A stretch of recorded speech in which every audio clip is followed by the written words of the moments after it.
தமிழக மீனவர்களை ஒழித்துவிட வேண்டும் என்ற நோக்கத்துடன் செயல்படும் இலங்கையை ஊக்குவிக்கும் வகையில் இந்தியா படகுகள் உள்ளிட்ட உதவிகளை வழங்குவது கடுமையாக கண்டிக்கத்தக்கது என பாட்டாளி மக்கள் கட்சி நிறுவனர் ராமதாஸ் கூறியுள்ளார். இது தொடர்பாக அவர் இன்று வெளியிட்டுள்ள அறிக்கையில், இலங்கை மீனவர்களுக்கு 4.5 கோடி ரூபாய் மதிப்புள்ள படகுகளையும் மீன்பிடி கருவிகளையும் வழங்க இந்தியா முன்வந்திருப்பதை சுட்டிக்காட்டியுள்ளார்.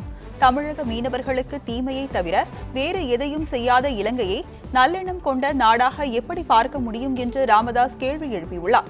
கடந்த 2.5 மாதங்களில் 99 மீனவர்களை கைது செய்ததுடன் 82 படகுகளையும் இலங்கை பறிமுதல் செய்து வைத்திருப்பதாக குறிப்பிட்டுள்ள ராமதாஸ், இப்படிப்பட்ட இலங்கைக்கு உதவி செய்வது ஒட்டுமொத்த தமிழர்களுக்கும் இழைக்கப்படும் அவமானம் என கூறியுள்ளார்.